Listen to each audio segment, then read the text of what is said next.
Pittsburgh Steelers fans, whoa. Check that calendar. We are almost into September, which means we are 13 days away, my friends, from the start of the regular season in Buffalo, New York at Orchard Park. The Pittsburgh Steelers taking on title contenders as they are considered, the Buffalo Bills. So it's really exciting. So this is a true hangover today, fellas. And I'm really excited, and we're going to explain the crux of the hangover. But before I do that, let me tell you who my friends are here. Shannon White at SWhite4550. Tony DeFeo at DeFeo Man. Two of the best in the business. I'm proud to share this stage with them every single Monday night on the Steelers Hangover. And why do I say that it's a true hangover? Well, gosh. That 34-9 loss to the Carolina Panthers, yeah, that's reason to be hungover, my friends. Yuck. First, let's welcome our friend Shannon Wiggity White. What is up? Oh, still recovering from that one. You know, if you're going to have to get your butt kicked sometime, and the preseason is the best time to do it. You know what? That's funny because I have experienced that in my life, and it's called ninth grade. 1985. So, Tony DeFeo, how are you? I'm doing great. How about you, Brian and Shannon? And I am hungover from Friday. It's like that's what preseason does to you. It's like one of those substances you buy. You don't know what's in it, and then you partake, and you're like, wow. I tripped more than I thought I would. So that's how preseason football is. I don't know what you're doing in your free time and crafting, Tony, but that's wow. Well, yeah. Well, you know how it is. Preseason's like that. You never know what's in preseason football. You never know what's in it until you partake. So hypothetically is what you're saying. Hypothetically, yeah, I don't know. Absolutely. Because if it's a bad substance for me, it's usually it's like Sour Patch Kids, because I have to sorry, I lost my mic here for a second. I have to do a drug test for my new employment. And I was talking to my manager today and my hopefully future manager, and I said to him, I'm like, look, unless it's the only thing you have to worry about with a drug test is if they test for Sour Patch Kids or pizza, and maybe Dr. Pepper. If they test for that, then we're gonna have to end this right here. So preseason is a box of chocolate. You don't know what you're gonna get. That's what I should have said. There you go. Thank you, Forrest DeFeo. That's right. Thank you, Vodka Drink. That was fantastic. We have to celebrate. We always do this. Vodka Drinker is the second, and Steeler Chick 46 was the first, and we always celebrate the first ones in every single week. So congratulations to Steeler Chick 46. It says, hey, Steelers fam. Vodka Drinker says, why would we panic? We haven't even played a game yet, but trust me, I understand the clever title. Hey, titles sell. If I just say, hey, let's talk about the preseason game. Let's talk about what's going to happen in the next couple of weeks. Let's talk about the 53-man roster. No, that's not clever. Titles sell. You're going to go to a movie called The Shawshank Redemption. You're not going to a movie called Guy Tries to Escape Prison. You're just not. I mean, so gosh, I could tell you a story about it's a 2 a.m. story. It's not dirty, but it was just like a crazy story. I'm not going to talk about it now, but my experience at Shawshank Redemption when I first went in 1994 was the most bizarre experience ever. There was just things going on with the crowd, and it was really weird. But we'll talk about that another time. Another thing that I need to talk about. Let's go ahead and do this first, because I've got something big I want to announce, and it is a Steeler birthday today, a legendary Steeler birthday, and I'm going to talk about that. But first, I need to find out. We've got a super chat, boys, and we need to find this super chat. And there it is. Tyler W gives us $5. Had to start by offering Shannon $5 for being right about Dotson. I was nervous and should have listened to the experts. Absolutely. Hashtag Shannon knows. And, now I might have to pay out $5 for everything that I thought, the Steelers are going to trade a quarterback. The Steelers are going to do this. The Steelers are going to trade Jordan Berry. Well, that might not be a possibility. So we're going to talk about a few things. There's definitely some breaking news to talk about. There's breaking rumors. But I got to talk about this birthday because this is a very important birthday to me. One of my favorite all-time Steelers turns 74 today. And he is just being honored. He was just honored a few weeks ago. Number 55, John Kolb, Steelers Hall of Honor. So happy birthday to John Kolb, who was born on August 30th, 1947. But gentlemen, that's not important to me. Not as important to me. Because also born on August 30th, 1947 was one William Leonard Davis, which is my dad. Bad dad. Turns 74 today. Dad is one of the most selfless men that I've ever met, with one of the greatest work ethics ever. Still one of my best friends in the world, somebody that I trust more than anything. Thick and thin. I'm blessed to have both my mom and dad. So I got to tell you, Dad, I love you. I cherish you and thank you. I can't do this without you. And I'll say this, my biggest fan. Dad I don't deserve to have fans, but my dad, I'm almost 50 years old, fellas. I'm going to be 50 this year. And my dad acts like I'm 17 and graduating high school with honors and going to medical school, and he's so proud. He'll tell. It's like that scene. I love A Few Good Men, one of my favorite movies of all time, and it's that scene when they're talking about their dads. My dad being proud of me. The other guy, I can't. Played by Kevin Pollak. You Lieutenant Roseburg or something, Rosewood, I think it's something like that. And so he's like, yeah, he's probably boring the crap out of everybody at the nursing home right now. Just saying that I'm arguing, I'm making arguments. Yeah, he's that's my dad. My dad will tell anybody who listens that I'm on BTSC, and he'll talk Steelers, and it's one of the greatest gifts ever. I'm blessed to have a great one, and I'm sure a lot of you do too. So we're in the club. So thanks so much, Dad, for all that you've done, and all of these out here, all of these kind words to Bad Dad.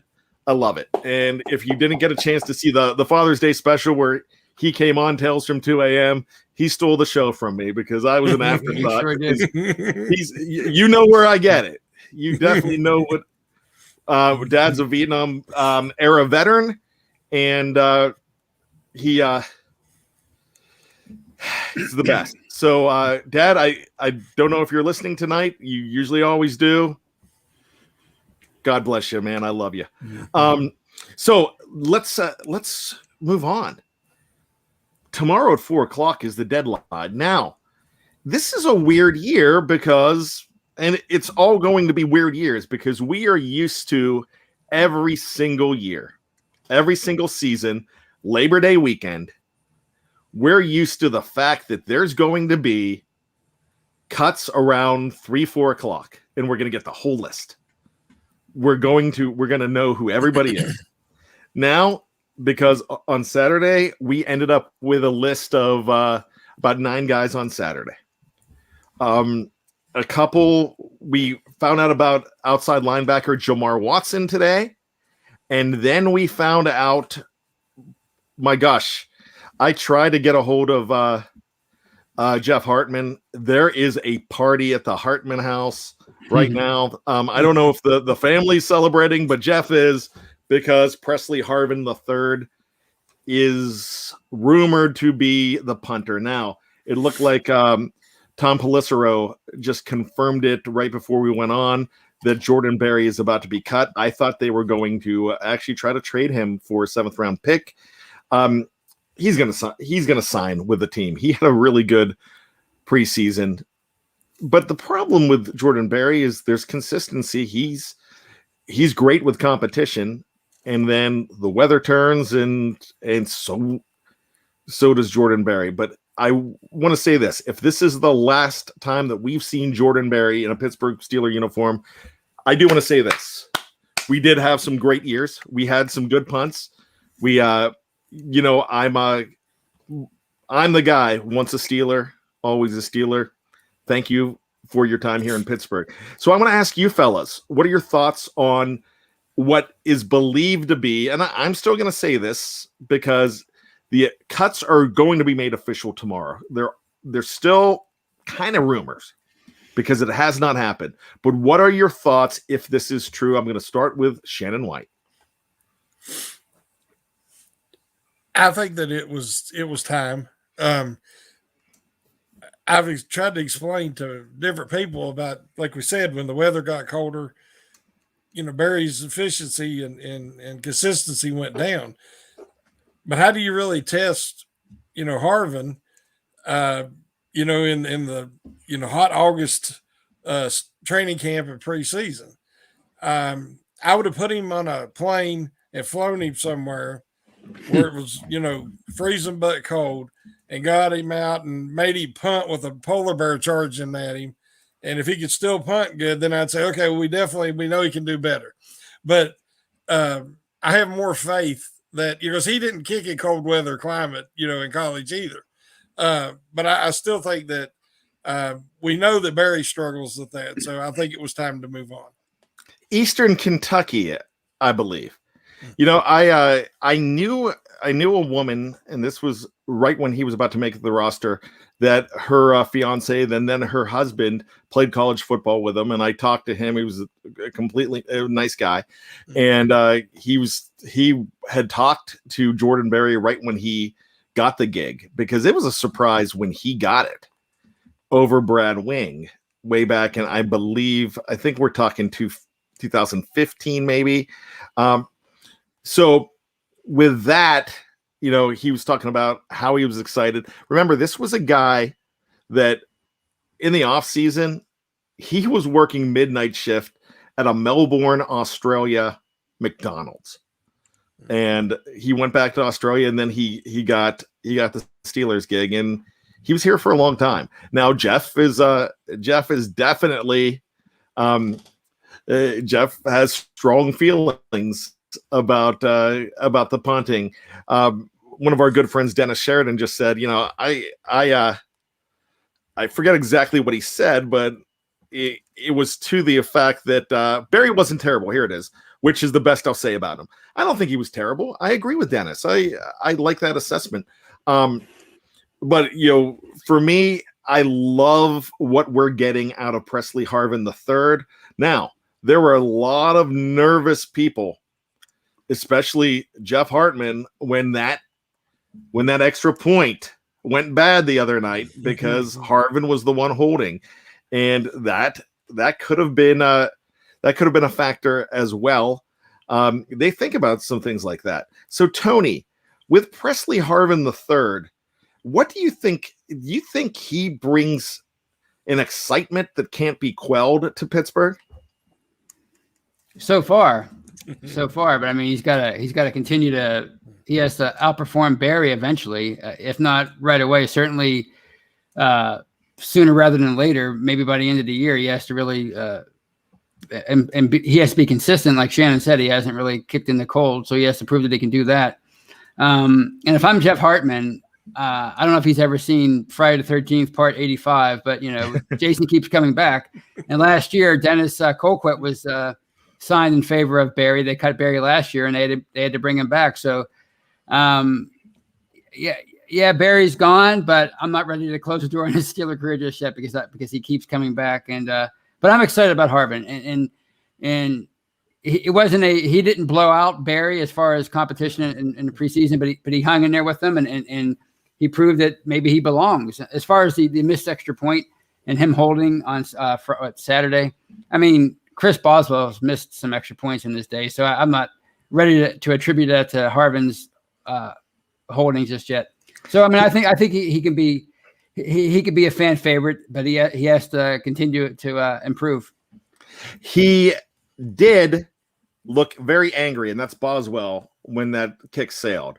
So he was making some motions. So it was almost like he was man, I had flashbacks to Ace Ventura, Pet Detective, and Ray Finkel and Dan Marino. Laces out! Laces out! You know, that's kind of what I was thinking there. And Tony, I love the way that you equated this whole thing to Friday the 13th, part 85, which I've got a funny story about Friday the 13th movies. When I went to the theater to see my first one, I had my best friend, who I'm still best friends with to this day, his mom called my mom and said, I'm taking David to see Friday the 13th, part 5. And I was all excited because Dudley from Different Strokes was in it. I know, Tony, you'll enjoy that. So my mom's like, I don't think he'll go because I'm a pudding pop. I'm like, I'm soft when it comes to like horror movies. I hate them. I don't. I mean, I still don't love them.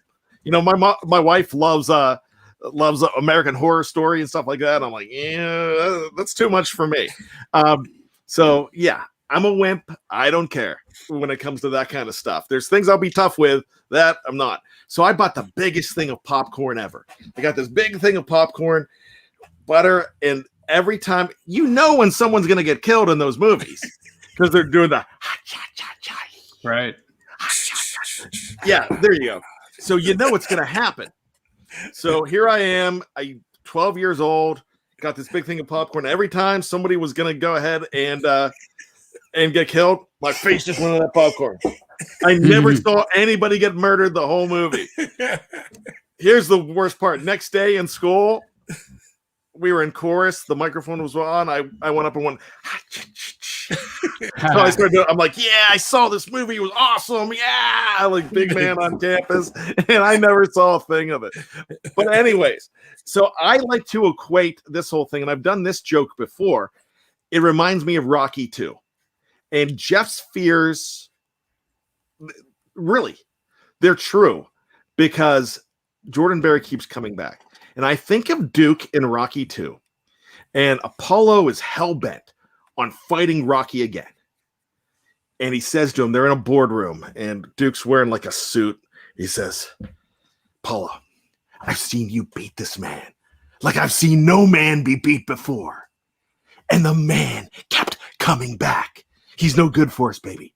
He's just no good for us, baby. And that just reminds me of Rocky 2. So don't think that this is the end. Well, yeah. You never know. And you know how coaches, how impatient they are with punters and kickers, especially if they're young and inexperienced. If they don't produce right away, they're more prone to bring out the hook and say, see you later. We're going to bring back the old guy. So yeah, I'm excited about Harvin, but he has to really perform right out of the gate. Barry is far more Freddy Krueger because he haunts Jeff Hartman's dreams. Ah, there you go. That's really good. And I apparently I lost Mean Joe with my story. I guess I bored him to tears. So I do apologize to anybody that I bored with that story. It's just a glimpse into my excitement. So let's talk about some other guys. Man, the special teams are getting a whole makeover. So it looks like Pittsburgh kid Christian Kuntz might be getting the long snapper job. And remember, he's a linebacker too. It's they're not going to play him as a linebacker, but when you throw in the fact that he's a linebacker and a long snapper, you think of toughness. You just think of just more toughness. So what I'm thinking of here is the fact that Mr. Kennedy, he is it looks like he is nobody. He is no longer going to be on the roster. So that's what they're saying right now. So number 57 might be out the door as well. There's another name, and I didn't talk about this beforehand, and Here we go. Shannon, hold on to your hat. You bet. No, seriously, hold on to your hat. You are sitting down, I know. It looks like Rico Bussey is going to be cut. Yeah, I've seen that. Now, the hope is what they're looking to do. They're looking to put him back on the practice squad. And remember, there's 16 guys on the practice squad, so you might see my man Rico Bussey again. There's also some other news from other locales of ex-Steelers being cut. One of them that I saw today, two of them that I saw today. It could be maybe the next Jason could be one Sean Davis, because is he going to come back again? Because Indianapolis cut Sean Davis. Also, Kareth White was cut as well. And so Kareth White was cut by the Buffalo Bills. So those two fellows are out on the market. In fact, I have a few Davis jerseys, but that's my last name. So that's why I have that. I don't expect Sean Davis to come back. But as John C. says, I mean, he would be a good bench guy. Evan is not so sure. He says, oh, God, I don't want to see Sean Davis come back. That's the interesting thing about these cuts and the names. A lot of people are expecting the Steelers to bring somebody else in, especially at the nickel corner position. Nickel, for your thoughts, Shannon White. Are they going to make a move, or is that nickel on the roster right now? According to rumors, there was talking about the Calhoun from the Broncos. The Broncos, some teams have a wealth of cornerback depth. And let me correct you on that. Bryce Callahan. It's Callahan. And that's that's not Callahan. Yes. Yeah, and that's one of Michael Beck's pet projects that he's been scouting that one. So go ahead. But I don't know what they could give up at this point, unless you're looking at something in like 2023, maybe if you're trying to trade a future pick. But I think that the secondary is I have more confidence in it than a lot of people do at this time. Shakir Brown didn't work out, but I like Norwood. That was his first Friday night was his first experience in the slot, and he had some good plays and some bad plays. But I think he's a possibility. I still like Killebrew in the slot, especially depending on matchups, and he's such a short tackler, and he's an excellent blitzer. I'm just not sure what they'll be willing to give up at this point. They might try to bring somebody in that gets cut soon. And that's something that could very well happen too. Tony DeFeo, your thoughts on this whole situation? And real quick, Shannon said, I don't know who they could give up at this point. Rumor has it that they have been, not just that other teams have been calling Kevin Colbert and Jeff Hartman about Jeffrey Benedict, throwing Jeffrey Benedict in on the trade. So that could be a definite possibility. I don't know if that might be too rich for our blood. I mean, I don't think I want to give up Jeffrey Benedict. And check out his show tomorrow from the cutting room floor. When, oh my gosh, what's he going to be talking about? The defensive back and nickels. How about that? So there you go, Tony. Your thoughts? Well, I think it spoke volumes when they moved on from Steven Nelson in the offseason, and he was set to make $8 million. And excuse me. And if you're going to bring somebody in who's making that kind of money, why wouldn't you just keep Steven Nelson? And the reason why they got rid of him is Kevin Colbert said of himself afterwards is because they wanted to make room under the salary cap. So if you're going to do that, then I think to me that says one or two things. Either it's a huge vote of confidence in Cam Sutton and or James Pierre, or you're just going to hope for the best and hope that those guys can develop and fill the roles that were left behind by Mike Hilton and Steven Nelson. As far as Sean Davis, I know people are would think I'm crazy, but I wouldn't mind seeing them bring him back. Just he's a veteran. He's been in the system with them, and he could play multiple positions. He could play nickel and he could play safety, both safety positions. You wouldn't want him to start, but at least it's a veteran that's been in the system, and he could provide depth at various positions. He's played slot. He's played both safety positions. I wouldn't mind seeing him come back.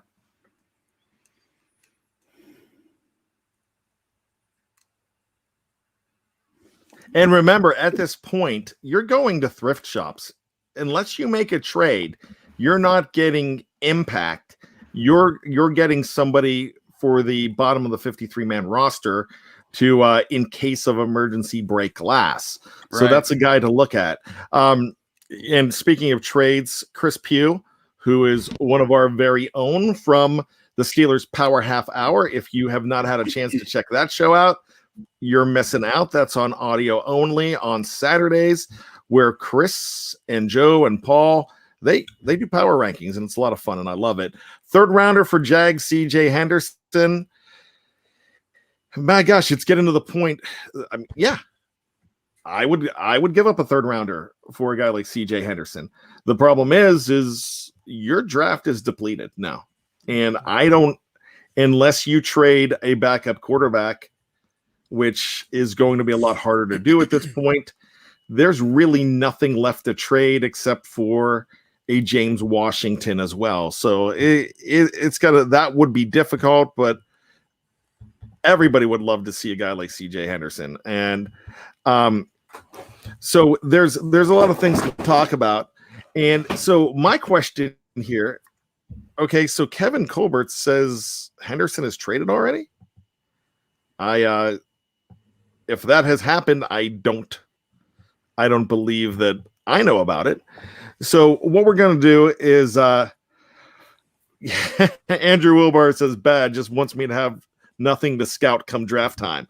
I tell you what, man, I relied on Mr. Wilbar like crazy, especially when I was doing those Know Your New Enemy shows, not shows, those articles, and I was talking about every single pick made by the opponents in the AFC North, and man, I needed him a lot. So there's some people throwing out Ebron in a trade.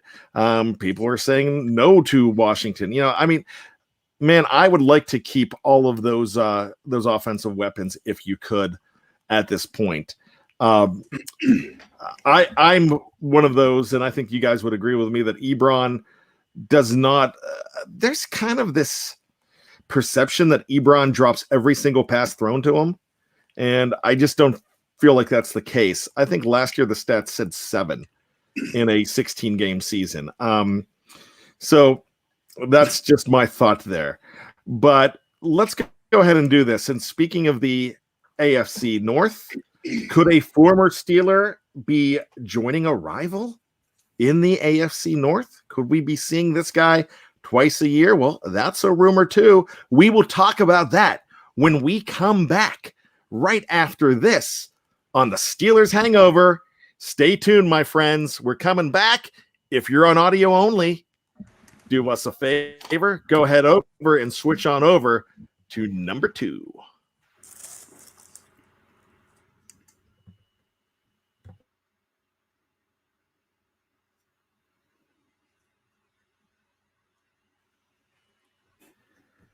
Welcome back, BTSC Steeler Nation. Welcome back, hashtag Bad Company. Welcome back, hashtag Shannon people. Welcome back, DeFeo men and women. Hey, there it is, the DeFeo men. There you go. I would like that, DeFeo men and women. So thanks for coming back. It is once again. It is the Steelers Hangover, and wow, we're getting ready for the 53-man roster as we're 13 days away from kickoff against the Buffalo Bills. And boy, those guys drive me crazy. The fans, the Bills Mafia. Oh gosh, I still have flashbacks from the last game I went to, and I watched a lot of videos today of them jumping through. Not just jumping through flaming tables, but like WWE style, like body slamming women into tables, and I'm like, oh my goodness, that's a different mentality up in upstate New York. I'd rather just do or Western New York. Yeah, see this is safer. Yes, yeah. Until then, you end up with Tommy John surgery because you're twirling the towel, but that's okay. Because Yinzers are good at that. Yinzers will be like, yeah, I had to go get physical therapy on my shoulder and that, and the reason was the doctor said, hey, Stan, you've been taking that terrible towel and you've been twirling it way too much, but I know the Steelers need me twirling the towel and that, so that's why I'm doing it. So I should get a Super Bowl ring next time they win in that. You got to support the team. So, Tony, is that getting closer? Am I getting better with the Yinzer accent? That was really good. I was going to say that was really, really good. I don't know who you've been practicing on, or off of, but it's getting better.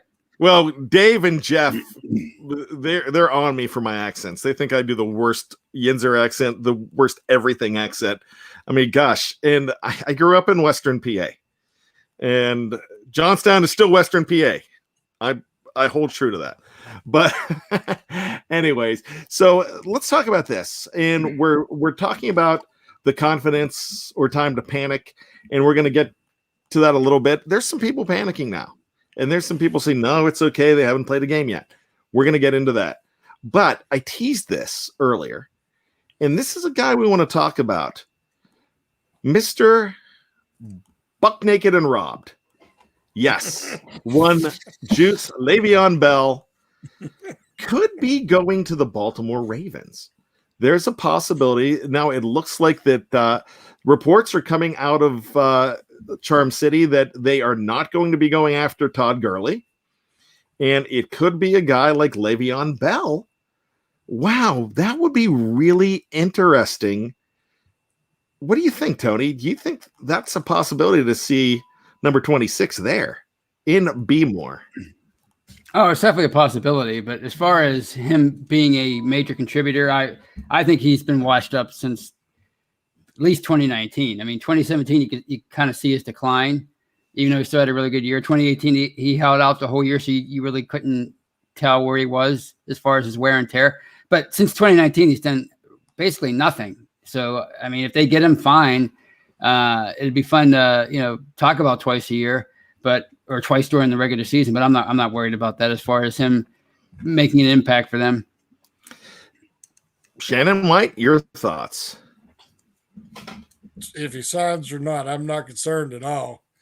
I agree with Tony. He's done. In that offense with Kansas City, with Mahomes and all them weapons, the line wasn't great, but they were still holes there and opportunities. And he did next to nothing with them. They didn't even play him. And then he had a bad attitude about it afterwards, blaming Andy Reid. And I just, like I said, if they sign him, I understand the Ravens signing him. It's a shame what happened to Dobbins. That's terrible. That's something you just hate to see in the preseason. You hate to see it anytime to anybody. But, if you're going to beat the Ravens, you want to beat them at their best. And I hate that for that young man, but he'll be back. But if I was him, I'd go another direction because I think he's done. You know what? I never cheer an injury. And that is something, I don't care what team they're on. There's hopes and dreams and so much riding on it. And, I contend with the fact that when you watch these guys after the game meeting at midfield, some of them are in the prayer circle together. There's guys hugging because they went to the same college. Hey, we were wondering, why is James Pierre hugging Lamar Jackson? Why is that? And we find out this week they're first cousins. You don't know that. Bert Tavares says Ravens wouldn't be sorry for us. True, Bert. But here's this thing. I have always believed that Steeler fans are bigger than Ravens fans as far as values. So I have no problem. I have no problem saying that, hey, I'd love to beat them at their best, and I hate to see it. But so with that being said, yeah, I definitely that really stinks. But that's the news going around, and there's so many more things to look at. Christopher Levin says Bell looked like he lost his mojo when in Kansas City, and I believe that's what both of you were saying there. So yeah, I kind of think that when you're looking at the two that are no longer with the Steelers, of the Killer Bees, Antonio Brown seems to be winning that one, and he seems to be the guy right now that is in a much better football situation. Let's just go ahead and put it that way. So Chris Pugh just sent this through on our channel here. He says, I think the Jags are keeping CJ Henderson now, and Jacksonville is receiving a 2022 sixth round pick, in return for cornerback Sidney Jones, per source. I think somebody mentioned Sidney Jones as well. I'm sorry I didn't give you credit for that. I just remember seeing his name up there. So that's what's happening. They're going to Sidney Jones is on his way to Seattle. He played at the University of Washington. So that is he's getting an opportunity to play for the Seahawks, whose defense does not look like it did back in the day when you had the Cam Chancellors and the Earl Thomases and those guys. What was that? The Legion of Boom?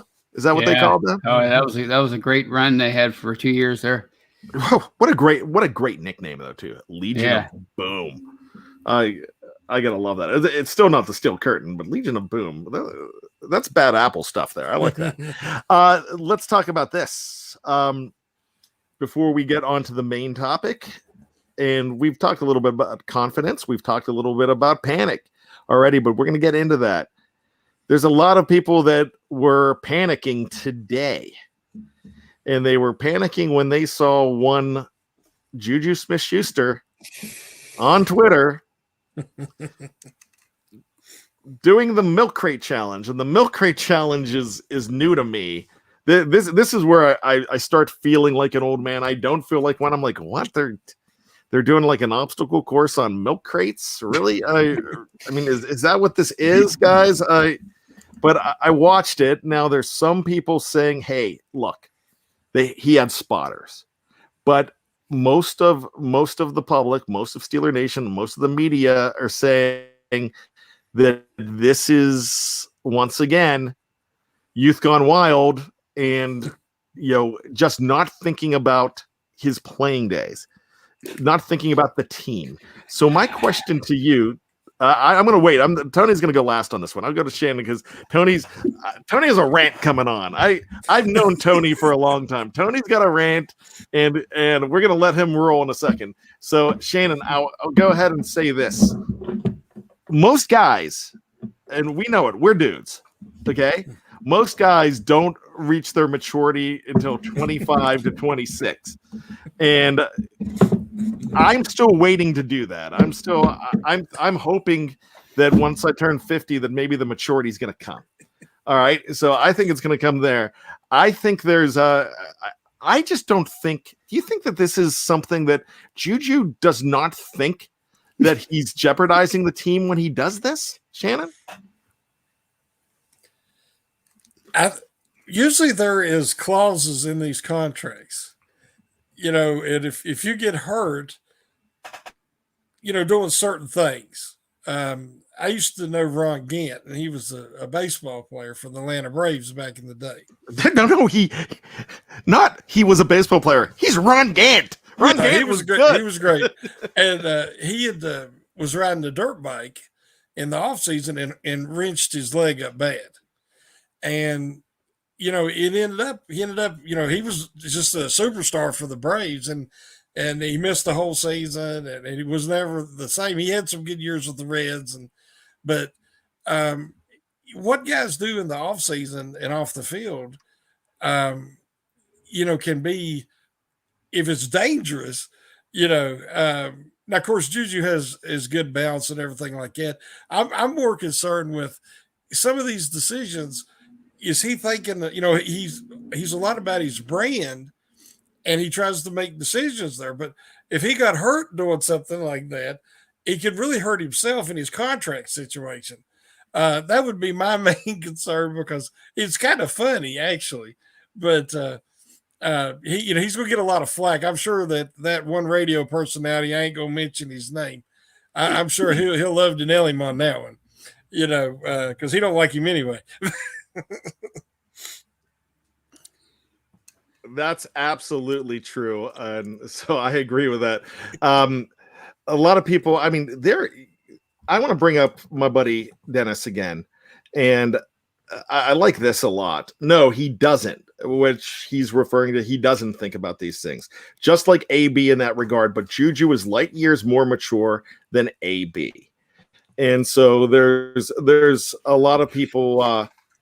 There is a lot of people weighing in on this. Faustino Flores, JuJu as a kid, yes, but he should know better. Don't care how many core exercises you do to improve your balance. The crates are bad for business. Now, I would like to unleash my good friend, Tony Julius Defio, because I'm going to sit back. Well, and I'm going to let this happen because I love Tony and stuff like this. Well, you know how I am.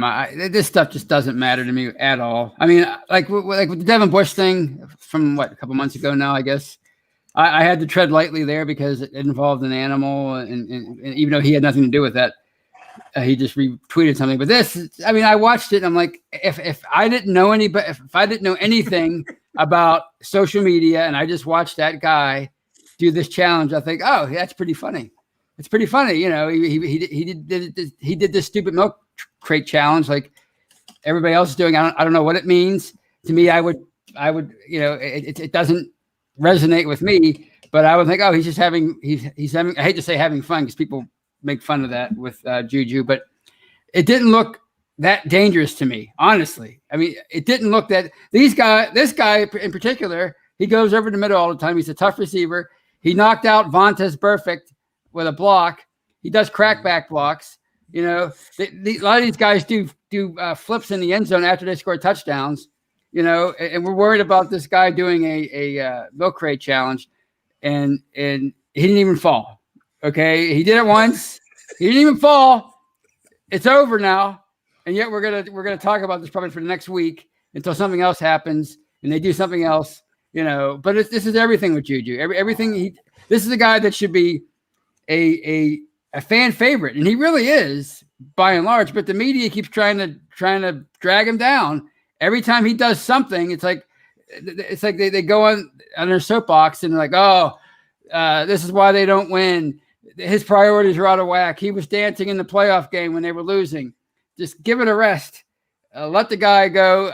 I'm surprised he re-signed here, honestly. I'm surprised he re-signed with them because again, he should be. This is Heinz Ward 2.0, and people are treating him like crap. That's all I have to say about it. Okay, definitely emphatic. We could tell that Tony is undecided on the whole thing, so we'll just leave that there. The only thing, I don't want to be guy shaking fisted clouds. I don't want to be, hey, you kids, get off my lawn. All I'm saying is, my gosh, if that goes wrong, though, people are going to go crazy.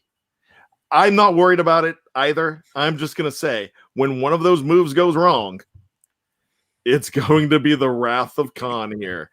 And I'm not talking about Omar Khan. It's just going to be bad, is all I'm going to say. So I'm done shaking fisted clouds. I'm just the guy bringing it up. The other thing I want to talk about, too, is, my gosh, we talked about Rocky, too. We're going to talk about some fisticuffs. I mean, Logan Paul had that big fight yesterday, and I tell you what, I'm not gonna ride the fence on this. Somebody knock that guy out, please. I remember when he was on, not Logan Paul, it was Jake.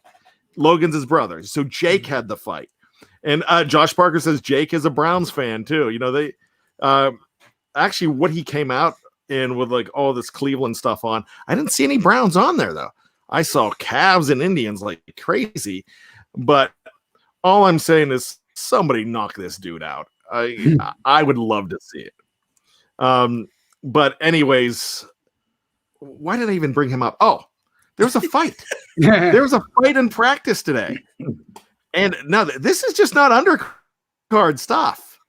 This is not two guys fighting for the roster. This is superstars. The one guy is Minka Fitzpatrick, and he's fighting, or vice versa, Chase Claypool. Don't know what happened in this, but it was a brouhaha. And my gosh, I need to hear more on what happened. Shannon White, do you think this is a problem, or is this just the heat of August? Passion comes into play, or is this dissension? No, this is nothing to be concerned about. Like you said, it's season getting ready to start, and passion's high, and no, I don't think it's anything at all to be concerned about. Tony Defio. No, I mean these things happen all the time. I guess context would matter, and they're not really allowed to say what happened to people who are reporting it on Twitter, the media people. But unless somebody got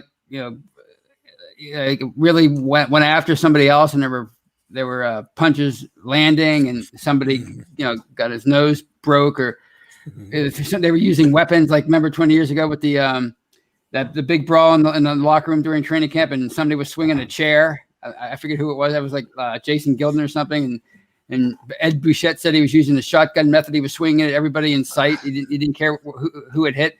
If it's that kind of fight, that might be a story. If it's just like a couple years ago when Cam and Big Albert went at it, okay, but that happens. It happens in football all the time. And I like the competitive spirit of both of them.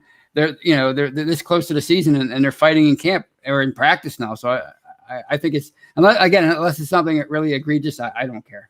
It's nothing, no big deal. Yeah, this reminds me of season 1 of Ted Lasso when Jamie Tart went after Roy Kent, and it was almost disastrous for AFC Richmond. Have you guys watched? If you have not watched, it is the greatest show ever. I'm a huge Ted Lasso fan.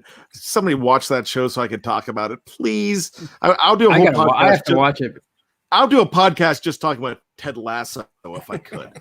I got to see this show because it sounds like it'd be right up my alley, and I just got to get Amazon Prime, I guess.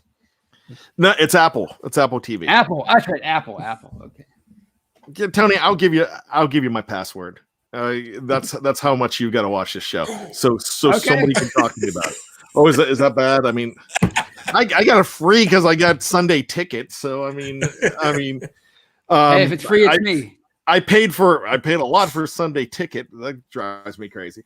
So here's the deal, guys. Things were going great. Game 1, Hall of Fame game, Canton, Ohio. You beat up on the Dallas Cowboys.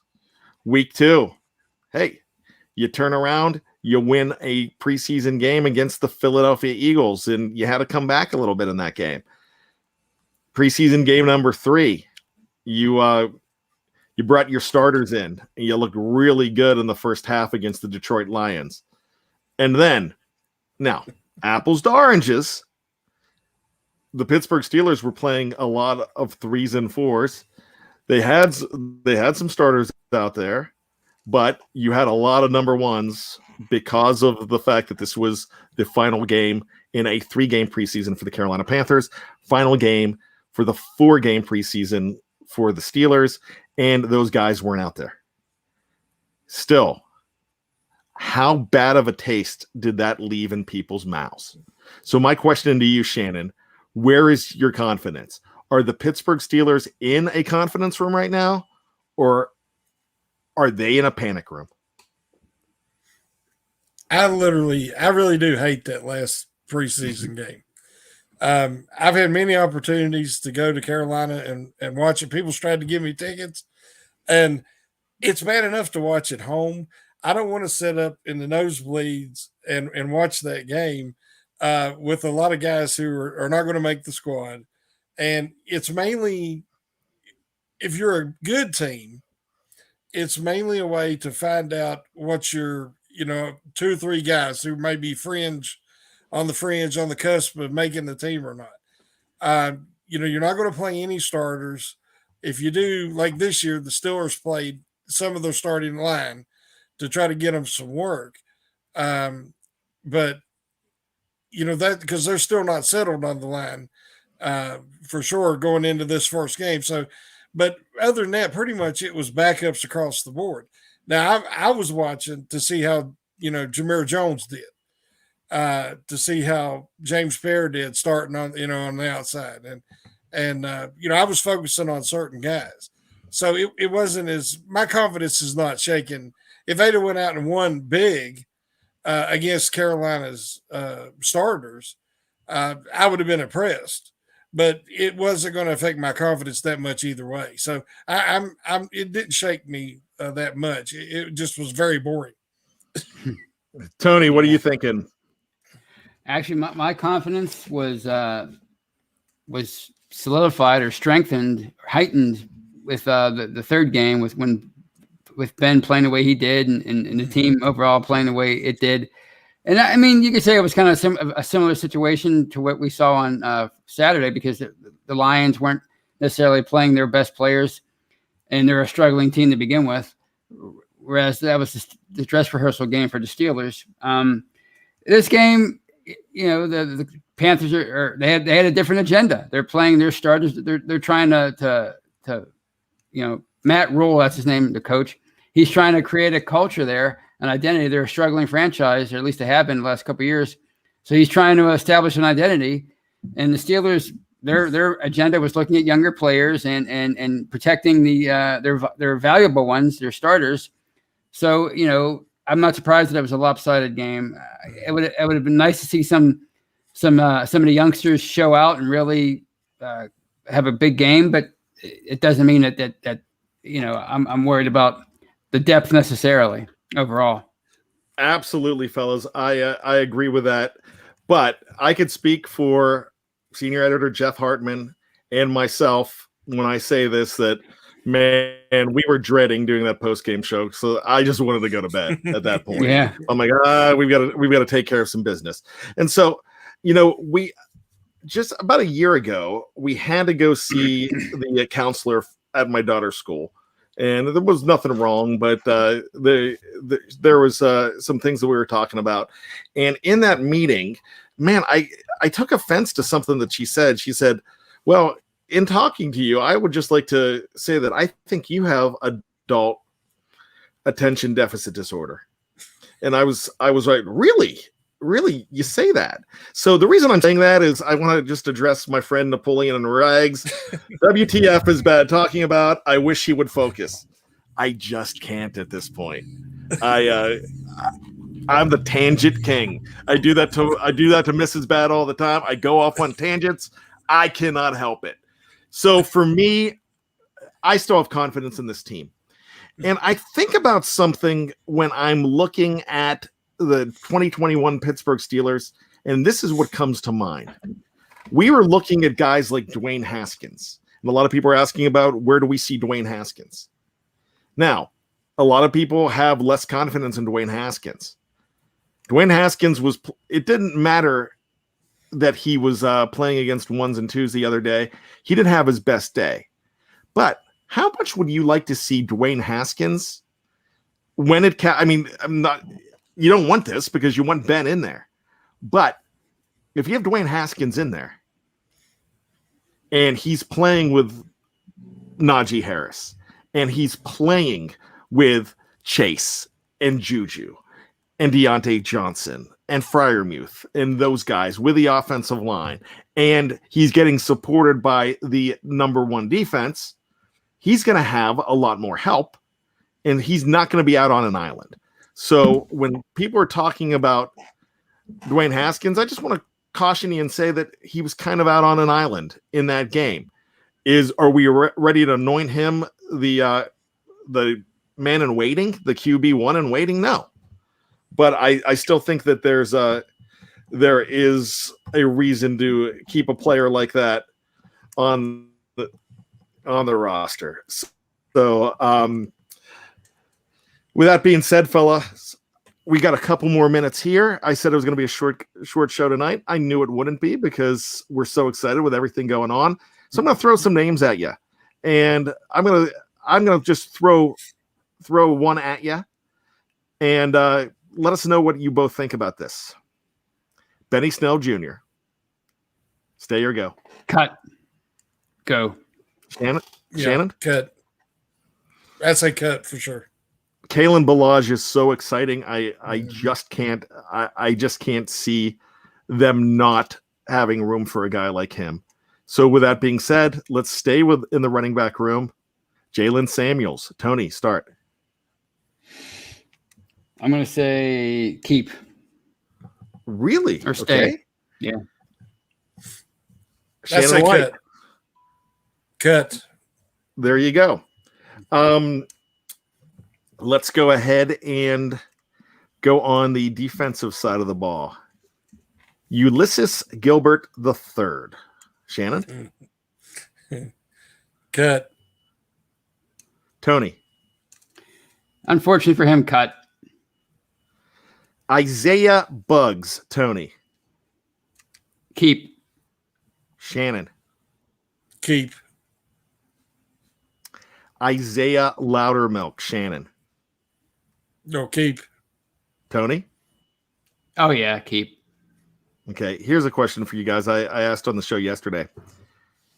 Chris Wormley, is he going to be as valuable as Tyson Alualu has been in the past couple of years as an alternate on that defensive line? Tony? I don't think so. I think Alualu's just a better player.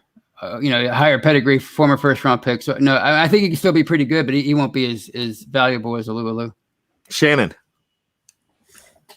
I'm not sure what's going on with Tuitt.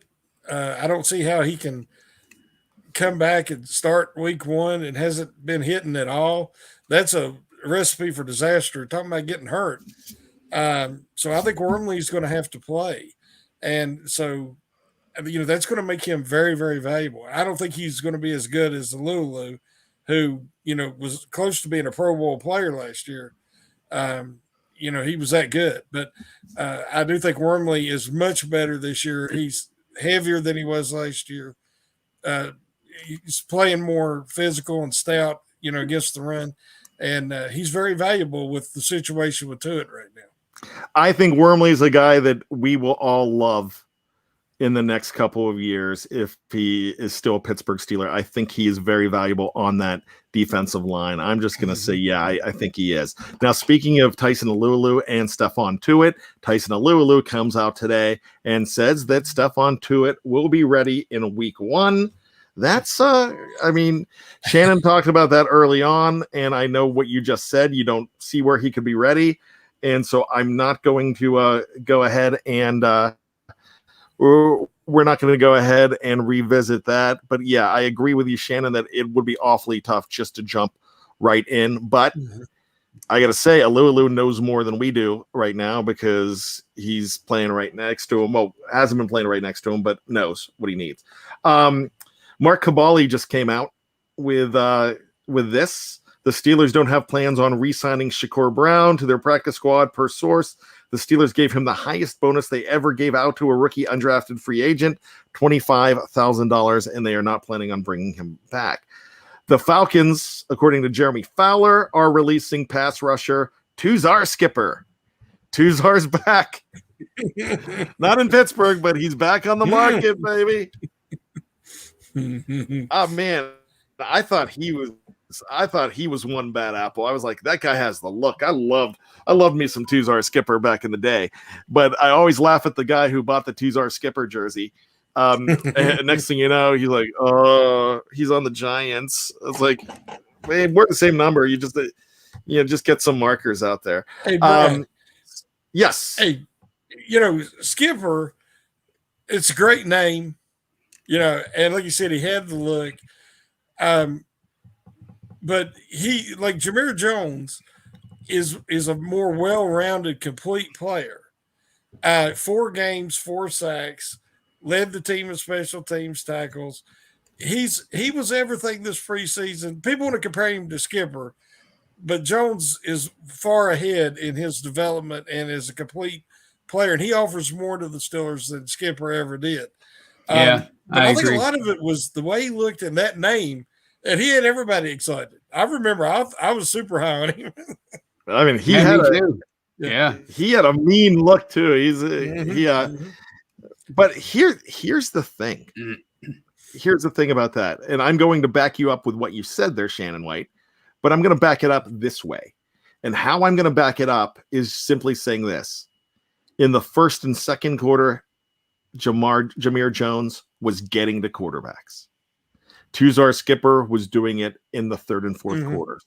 Yes, and in preseason games, that is the true measuring stick, if you ask me. So I think we all believe that Jameer Jones should make the team. Will he? Just real quick, yes or no? Shannon, yes or no? Yes, I think he has to. Tony? Oh, yeah. Okay. So that leaves a conversation for another man. Quincy Roche. Q from the U. Tony?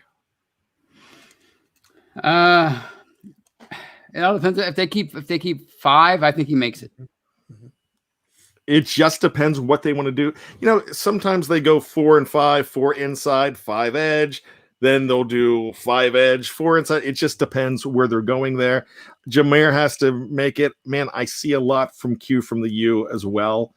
I don't think he stays on a practice squad. He ends up in another locale. I definitely think he's one of those guys.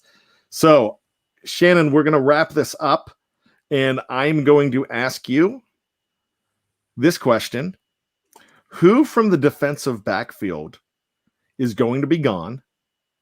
And who do you think ultimately is going to be the starting slot corner? Well, I don't know. I don't know if we consider Marcus Allen the backfield now, or is he strictly an inside linebacker? Because they had him in the slot a little bit at times. Of course, I think Killebrew, makes him expendable.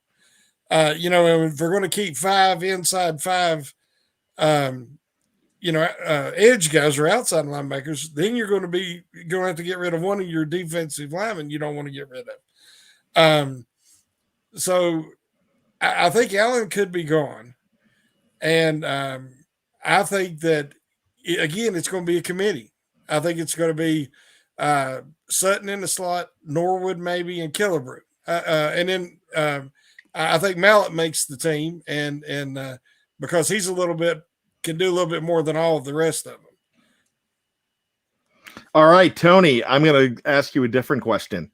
Mark Gilbert is number 17 or whatever number he is issued. Is he on the 53-man roster? This is a guy I'm in love with, and I really think he could be a guy that we talk about later. Well, since he survived Saturday's cut and Brown and Wade didn't, I think he makes it. And I think, surprise, I think Arthur Millett's going to get cut. Or put on injured reserve. How about that? Yeah, because I don't know what the health status with Arthur is. He said he'll be back this week. That's what I seen him on Twitter say, but we'll see. Yeah, but Shannon, I say that I'm 220, and I'm not. yeah, that's what we say. And Stefan too, it's going to be back this week too. With that being said, 13 days. When does TJ Watt sign on the dotted line, or does he not, Tony? I'm going to say he doesn't sign. Honestly, I think this goes into next offseason. Shannon White? I think it's all that guaranteed money. I really do. I think that's the holdup. So it could happen, but I'm going to say no. I'm with Mark Tobin. Happens this weekend. Another question that somebody asked here, so I'm going to say one more guy because somebody's talked about Miles Killebrew, which I really think he has an opportunity to make this team. But the question is Justin Lane. Where are you guys on Lustin Jane, number 31? Tony, has he got a job? I think you have to keep him because, how many outside corners do you have as far as depth behind Hayden and Pierre? It's pure outside corners. I think you have to keep him. And Shannon? It depends on how much faith that the coaching staff still has in him. I just see him. They say he's improved some, but I just keep seeing him get toasted.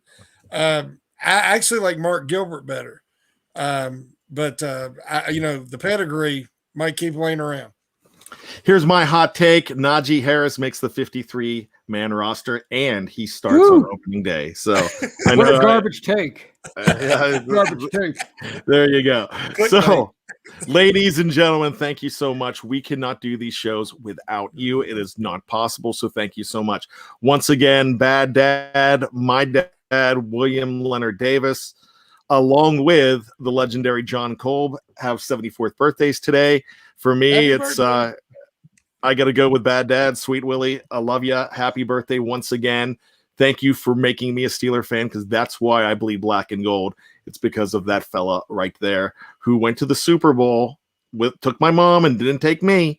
And Terry Bradshaw agrees with him, and I'm still mad about that. But hey, we'll get to a Super Bowl together this time. My treat, Dad. All right. With that being said, 3 things you all have got to do. It's so important to us. Hashtag Bad Company, BTSC, our fans, our followers, our friends, and our family here. Number 1, be safe. That's the most important thing. Got to be safe. Just as important as number 2, be true to yourself. If you aren't who you are, then you're going against the grain of what makes you special. And 3, always be behind the steel curtain. And to quote the great Rowdy Roddy Piper and Ric Flair, just when you think you've got all the answers, we keep changing the questions. Woo! Good night, my friends. 13 days. We love you.